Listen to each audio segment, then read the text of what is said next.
জয় জগন্নাথ বন্ধুরা, সকলকে জানাই শুভ চন্দন যাত্রা।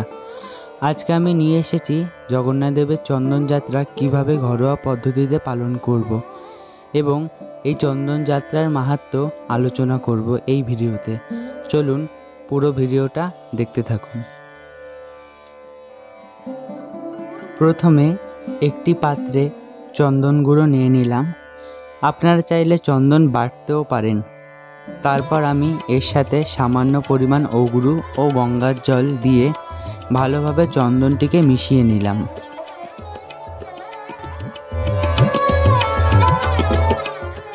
এরপর একটি পাত্রে গঙ্গার জল নিয়ে তাতে ঘি, মধু, অগুরু, ফুল ও তুলসী পাতা দিয়ে প্রভুদের স্নানের জল তৈরি করে নিলাম।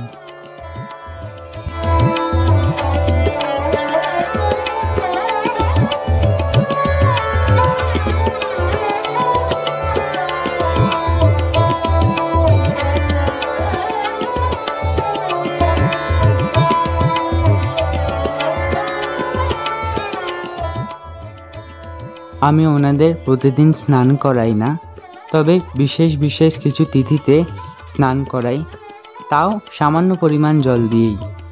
তবে সবথেকে বেশি স্নান করানো হয় স্নান যাত্রার দিন।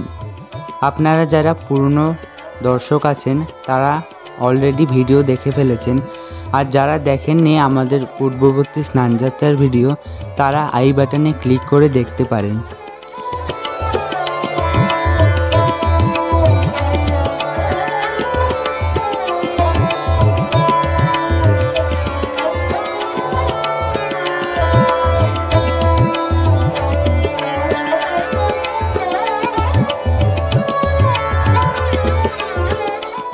আপনারা দেখতেই পাচ্ছেন ওনাদের এক এক করে স্নান করিয়ে দিলাম। এরপর সমস্ত ঠাকুরদের চন্দন লাগিয়ে দিলাম।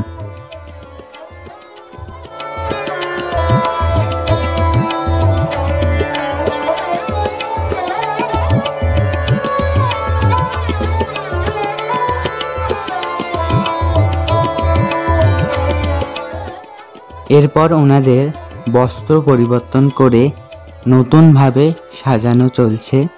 আপনারা দেখতে থাকুন ওনারা কিভাবে নতুন বেশে সেজে ওঠেন।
সবাই দেখে কমেন্ট করে জানান যে ওনাদের দেখতে কেমন লাগছে, আর জয় জগন্নাথ লিখতে একদম ভুলবেন না কমেন্টে।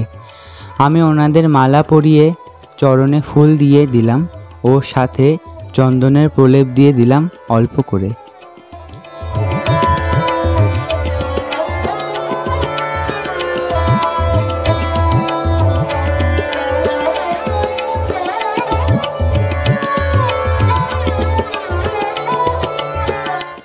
এরপর শুরু করলাম আরতি। প্রথমে প্রদীপ, তারপর ধূপকাঠি, তারপর ফুল, তারপর ময়ূর পাখা ইত্যাদি এক এক করে আরতি করেছি। আপনারা ছোট্ট এক ঝলকে দেখে নিন।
সমস্ত কিছু হয়ে যাওয়ার পরে আমার বাড়ির জগন্নাথ প্রভুর রথে একটু পুজো সেরে নিলাম, কারণ পুরীধামে অক্ষয় তৃতীয়ার দিন থেকেই রথ তৈরির কাজ শুরু হয়।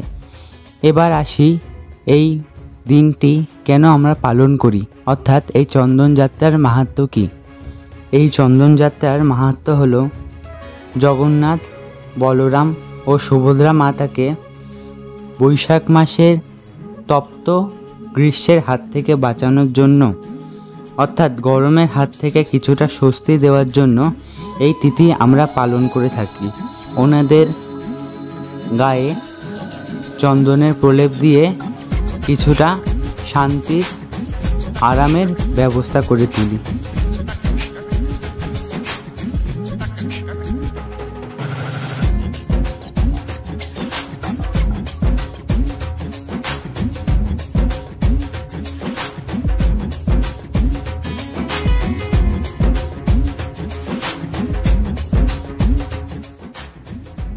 পরবর্তী ভিডিও দেখার জন্য ভিডিওটিতে লাইক করুন, কমেন্ট করুন, শেয়ার করুন, অবশ্যই চ্যানেলটি সাবস্ক্রাইব করে রাখুন। জয় জগন্নাথ।